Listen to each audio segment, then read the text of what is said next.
हरे कृष्णा दोस्तों, आपके अपने चैनल देवलोक स्टोरीज में आप सबका स्वागत है। आज हम आपको परिवर्तनी एकादशी के बारे में बताएंगे। परिवर्तनी एकादशी की सही तिथि क्या है, शुभ मुहूर्त क्या है, किस समय पर इसका पारण करना चाहिए और परिवर्तनी एकादशी की व्रत की कथा।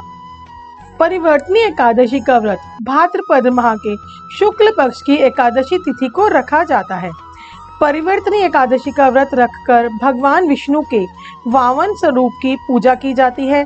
इस व्रत को करने से तीनों लोकों की पूजा का फल मिलता है। वाजपेयी यज्ञ करने के समान पुण्य प्राप्त होता है, पाप मिटते हैं और जीवन के अंत में मोक्ष की प्राप्ति होती है। पौराणिक मान्यताओं के अनुसार परिवर्तनी एकादशी के दिन भगवान विष्णु अपना करवट बदलते हैं। कहा जाता है कि चातुर्मास में भगवान विष्णु पाताल लोक में योग निद्रा में होते हैं। भाद्रपद शुक्ल एकादशी तिथि को वे एक करवट से दूसरे करवट होते हैं। इस वजह से भाद्रपद शुक्ल एकादशी को परिवर्तनी एकादशी कहते हैं। पंचांग के अनुसार परिवर्तनी एकादशी तिथि का आरंभ 13 सितंबर शुक्रवार को रात 10:30 से होगा और यह 14 सितंबर शनिवार को रात को 8:41 पर समाप्त होगी। इसीलिए उदया तिथि की मान्यता के अनुसार परिवर्तनी एकादशी का व्रत 14 सितंबर को रखा जाएगा।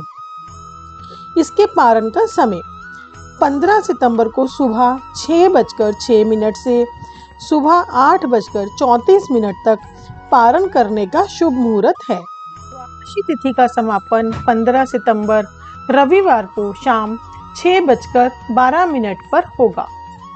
एकादशी का व्रत हरिवासर के दौरान नहीं खोलना चाहिए। जो भक्त एकादशी व्रत करते हैं उन्हें व्रत खोलने के लिए पहले हरिवासर के समाप्त होने का इंतजार करना चाहिए।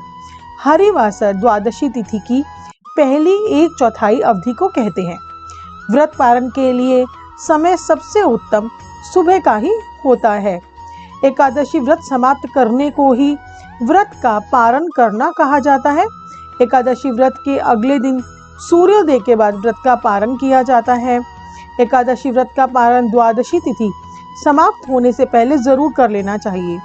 अगर द्वादशी तिथि सूर्योदय से पहले ही समाप्त हो रही है तो एकादशी व्रत का पारण सूर्योदय के बाद ही समाप्त होता है। एकादशी व्रत का पारण द्वादशी तिथि के भीतर न करना पाप माना जाता है। परिवर्तनी एकादशी के दिन सुबह जल्दी उठकर सूर्योदय के वक्त स्नान करके सूर्य को जल देकर अपने दिन का आरंभ करें। फिर व्रत करने का संकल्प लें। उसके बाद लकड़ी की चौकी पर पीला या लाल कपड़ा बिछाकर भगवान विष्णु की प्रतिमा स्थापित कर लें और भगवान विष्णु के साथ माँ लक्ष्मी की प्रतिमा भी रखनी चाहिए। इसके बाद भगवान का चरणामृत से अभिषेक करें, पूजा करें। उसके बाद व्रत रखने का संकल्प करें। अब भगवान विष्णु को पीले फल, पीले फूल चढ़ाएं और साथ ही धूप, दीप और नैवेद्य आदि अर्पित करें।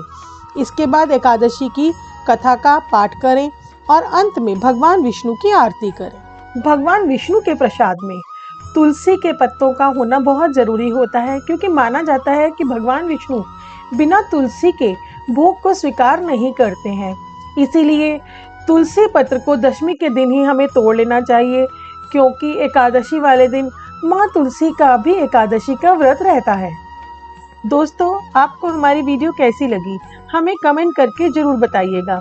ऐसी ही प्यारी प्यारी कहानियाँ और कथाएं सुनने के लिए हमारे चैनल को सब्सक्राइब कीजिए। आपका हमें इतना प्यार और सहयोग देने के लिए बहुत बहुत धन्यवाद।